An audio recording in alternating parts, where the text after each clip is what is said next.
National Herald కేసులో తన పేరు వచ్చింది కాబట్టి ప్రధానమంత్రి నరేంద్ర మోడీ గారిని రేవంత్ రెడ్డి గారు రహస్యంగా కలవబోతున్నారనేటువంటి సమాచారం అయితే నడుస్తుంది ఇప్పుడు. కేసులకు కాంగ్రెస్ పార్టీ భయపడదు. రేవంత్ రెడ్డి గారు అసలు భయపడదు. ఎందుకంటే డ్రోన్ కేసులో జన్వాడ ఫామ్ హౌస్ డ్రోన్ కేసులో ₹50 ఫైన్తో వదిలిపెట్టే కేసును 13 రోజుల పాటు జైలు పెట్టి చెర్లపల్లి జైలు, అంతకుముందు జైలు పెట్టారు. చాలా వందల కేసులు అనుభవించారు ప్రతిపక్షంలో ఉన్నప్పుడు. ఇట్లా తాటాకు సభ్యులకు రేవంత్ రెడ్డి గారు భయపడే వాళ్ళు కాదు. కాంగ్రెస్ పార్టీ సోనియా గాంధీ, రాహుల్ గాంధీ గారు భయపడరు. ఇక్కడ భారతీయ జనతా పార్టీ లాగానో బీఆర్ఎస్ పార్టీ లాగానో అవినీతి చేయాల్సిన కర్మ లేదు. లేకపోతే మీరు అదాని అంబానీ రక్షించే కార్యక్రమం ఉంది దేశంలో నరేంద్ర మోడీ గారు చేస్తూ ఉన్నారు. రాష్ట్రంలో కేసీఆర్ కుటుంబం పెద్ద ఎత్తున దోపిడీ పాల్పడి ఏకంగా అన్ని స్కామ్లలో వారు, ఎందుకంటే కమిషన్ నోటీసు వస్తే కేసీఆర్ గారు భయపడుతున్నాడు. ఇప్పుడు కమిషన్ నోటీసులో భయపడితే నువ్వు ఆనాడు ఏం జరిగిందో వాస్తవ విషయాలు వివరించాలి కదా. తప్పు చేయనప్పుడు భయం ఎందుకు? మరి తప్పు చేయనప్పుడు భయం ఎందుకు పడాలా? మేము తప్పు చేయలే కాబట్టి ఈడీ వస్తుందా, నేషనల్ ఇంకోటి వచ్చినప్పుడు భయపడే పరిస్థితి లేదు. ఎందుకంటే కాంగ్రెస్ పార్టీ ఎక్కడ కూడా ఇట్లాంటి నోటీసులు ఇచ్చి భయపడే ప్రయత్నం భారతీయ జనతా పార్టీ మొదటి నుంచి చేస్తుంది.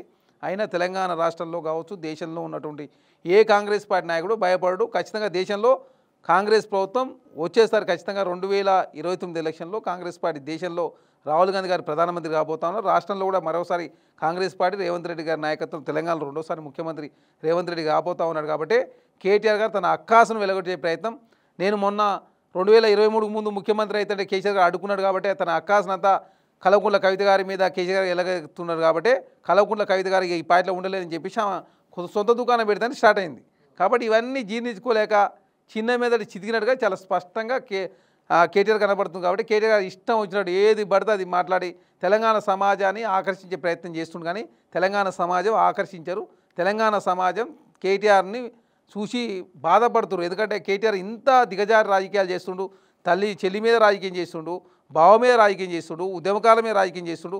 ఏకంగా రేవంత్ రెడ్డి గారు ఇచ్చిన ప్రతి మాట నెరవేర్చే ప్రయత్నం చేస్తుండే, తన మీద కూడా రాజకీయం చేసే ప్రయత్నం బీఆర్ఎస్ పార్టీ చేస్తూ ఉంది. ఏకంగా భారతీయ జనతా పార్టీ అయితే కొత్త కేసులు తీసుకొచ్చే ప్రయత్నం కూడా భారతీయ జనతా పార్టీ చేస్తూ ఉంది. కాబట్టి తెలంగాణ సమాజంతో కూడా గమనిస్తున్నారు. ఖచ్చితంగా కాంగ్రెస్ పార్టీగా రేవంత్ రెడ్డి గారి మీద భారతీయ జనతా పార్టీ ఏదైనా చర్యలు తీసుకుంటే తెలంగాణ సమాజం చూస్తూ పోదు, ఖచ్చితంగా తిరుగుబాటు మొదలవుతుంది. కేటీఆర్ విమర్శిస్తున్నాడు. కేంద్ర మంత్రులతోటి ముఖ్యమంత్రి గారు చాలా సాన్నిహిత్యంగా ఉన్నారు, బీజేపీ నేతలతో కూడా సాన్నిహిత్యంగా ఉన్నారు. బీజేపీ నేతలు కబ్జాలు చేసినా కానీ రాష్ట్ర ప్రభుత్వం ఎక్కడ కూడా పట్టించుకోవట్లేదు అని చెప్పేసి కేటీఆర్ విమర్శించిండు. ఎక్కడ కబ్జాలు చేసినా మరి బయట పెడితే అయిపోతుంది కదా. ప్రభుత్వం మీదే ఉంది కదా. కాదండి, నాకు బయట పెడితే మొన్నటి ఎవరు ఏమన్నారు, లేక తప్పు రాసిరని చెప్పారు కల్వకుంట్ల కవిత గారిది కాంగ్రెస్ పార్టీకి. మేమేమన్నా కేసులు పెట్టండి, మరి కేసులు పెడితే తెలుస్తామని చెప్పినాం. కేసులు ఎందుకు పెడుతున్నాం? మరి ఆమె వచ్చి ఒప్పుకునే ఆ లేఖ ఎవడు బయట పెట్టినా అదన్నా మరి చెప్పాలి కదా. లేకపోతే కాంగ్రెస్ ఫస్ట్ సారి కేటీఆర్ గారు మాట్లాడింది ప్రజాస్వామ్యం అంట. ప్రజాస్వామ్యం ఇప్పుడే గుర్తొచ్చింది. కల్వకుంట్ల కవిత గారికి వస్తేనేమో ప్రజాస్వామ్యం, ఈటల రాజేంద్ర గారి ప్రజాస్వామ్యం ఉండదు, ధర్మపురి శ్రీనివాస్ గారి ప్రజాస్వామ్యం ఉండదు, ఆళ్ళ నరేంద్ర ప్రజాస్వామ్యం ఉండదు, అదేవిధంగా ఇంకా చాలామంది విజయశాంతి గారి ప్రజాస్వామ్యం ఉండదు, చంద్రశేఖర్కి ప్రజాస్వామ్యం ఉండదు, రవీంద్ర నాయక్ ఎవరికి ఉంటుంది? మరి అంటే మీ కుటుంబంలో ఉన్న సభ్యులకు మాత్రం ప్రజాస్వామ్యం ఉంటుందా? ఇప్పుడు మీకు ప్రజాస్వామ్యం గుర్తొచ్చింది. ఇక్కడ ఏంటంటే Bharatiya Janata party BRS party లోపాయికర ఒప్పందం ఉన్నది తెలంగాణ సమాజానికి అంతా తెలుసు. ఇక్కడ బీఆర్ఎస్ పార్టీ సంబంధించిన నాయకులు కబ్జాలు చేసినా, భారతీయ జనతా నాయకులు కబ్జాలు చేసినా, ఈవెన్ కాంగ్రెస్ పార్టీలో కబ్జా చేసినా కూడా తన మన అనే భేదం లేకుండా హైడ్రా ఎట్లా దుగ్గుడుగా ప్రవర్తిస్తూ చూస్తారు కదా. హైడ్రా శ్మశాన వాటికలు కబ్జా చేసి తీసి అవతలు కొడుతున్నారు. హైడ్రాకు ప్రశంసలు. ఇప్పుడు స్టార్టింగ్లో హైడ్రాను కొంతమంది తిట్టుకున్నా కూడా ఇప్పుడు హైడ్రా చేసే పనులు చాలా బ్రహ్మాండంగా ఉన్నాయి. చాలా సంవత్సరాల నుంచి వెయిట్ చేసిన పనులను కూడా హైడ్రా చేస్తుందని చెప్పేసి రంగనాథ్ గారిని ప్రశ్నించే పరిస్థితి చూస్తున్నాం కదా. కాబట్టి తెలంగాణనైనా హైదరాబాద్నైనా మూసి అయినా లేకపోతే హైదరాబాద్లో వచ్చే రాక్స్ లేక్స్ కావచ్చు, అదేవిధంగా త్రిబుల్ కావచ్చు, మెట్రో విస్తరణ కావచ్చు, ఏది చేసినా కాంగ్రెస్ ప్రభుత్వం చేసింది గతంలో.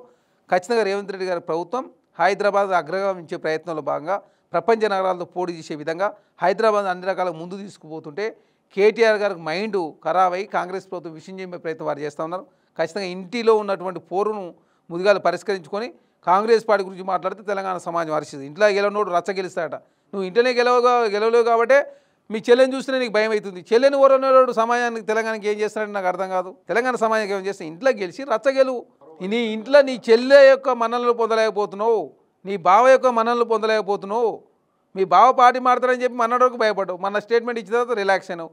ఇప్పుడు ఎక్కడ చెల్లె పోటీ వస్తుందో, చెల్లె ఏకంగా కౌన్సిల్లో అదేవిధంగా ప్రతిపక్ష నాయకురాలు ఇవ్వండి, అసెంబ్లీలో ఏకంగా ఫాదర్ అసెంబ్లీ రావట్లేదు కాబట్టి అది బీసీకి ఇచ్చి ఇది నాకు ఇయ్యని చెప్పేసి ఆమె బలవంతం పెడుతుందంట. దానికి కేటీఆర్ గారు భయం వేస్తూ ఏకంగా కల్వకుంట్ల కవితను పాటించి పంపించే ప్రయత్నంలో భాగంగా లేఖను రిలీజ్ చేసిన ఆయన. రిలీజ్ చేసి మీ ఇంట్లో పంచాయతీ తెలంగాణ సమాజం ఆపాదిస్తే తెలంగాణ సమాజం అంగీకరించరు. కాంగ్రెస్ ప్రభుత్వం ప్రజారంజక పాలన అందించే క్రమంలో ప్రజలకు ఇచ్చిన ప్రతి హామీ నెరవేర్చే ప్రయత్నంలో భాగంగా ముందుకు పోతా ఉన్నాం. ఫైనల్గా రాష్ట్రంలో మంత్రివర్గ విస్తరణ ఎప్పుడు ఉండబోతుంది? ఎందుకు ఇంత ఊరిస్తున్నది హైకమాండ్? ఇవన్నిటి కూడా త్వరలోనే పరిష్కారం లభించబోతా ఉంది. రైతు బంధు, రైతు భరోసా సంబంధించి కావచ్చు, రైతు కూలీలకు ఇచ్చినటువంటి సాయం కావచ్చు, అదే కాకుండా లోకల్ బాడీ ఎలక్షన్ కూడా జూలై మాసంలో కాంగ్రెస్ ప్రభుత్వం పెట్టబోతా ఉంది. తర్వాత రైతు భరోసా కూడా భవిష్యత్తులో ఇబ్బంది జరగకుండా అతి తక్కువ కాలంలో 9 రోజుల కాలంలో 9,000 కోట్ల రూపాయలు డిపాజిట్ చేసే విధంగా, అదేవిధంగా ఒక్కొక్క సమస్యను పరిష్కరించుకుంటూ ఆర్థిక పరిస్థితిని కూడా గట్టెక్కించే ప్రయత్నంలో కాంగ్రెస్ ప్రభుత్వం ముందుకు పోతా ఉంది. మొన్నటి వరకు ఆర్థిక పరిస్థితి బాలేదు కాబట్టి తెలంగాణ రాష్ట్రంలో ఆర్థిక పరిస్థితి చిన్నాభిన్నంగా ఉండడంతో కొంత అంచనాలు లోపించడం, అదే కాకుండా గతంలో ఏం జరిగిందో తెలియకపోవడం, ఈ 1.5 ఇయర్లో మొత్తం తెలంగాణ రాష్ట్రంలో ఆర్థిక పరిస్థితి మొత్తం గాడిలో పెట్టే ప్రయత్నంలో కాంగ్రెస్ ప్రభుత్వం ముందుకు పోయింది. భవిష్యత్తులో ఎట్లాంటి సమస్యలు రాకుండా ఖచ్చితంగా కాంగ్రెస్ పార్టీ అన్ని సమస్యలు పరిష్కరించబోతా ఉంది.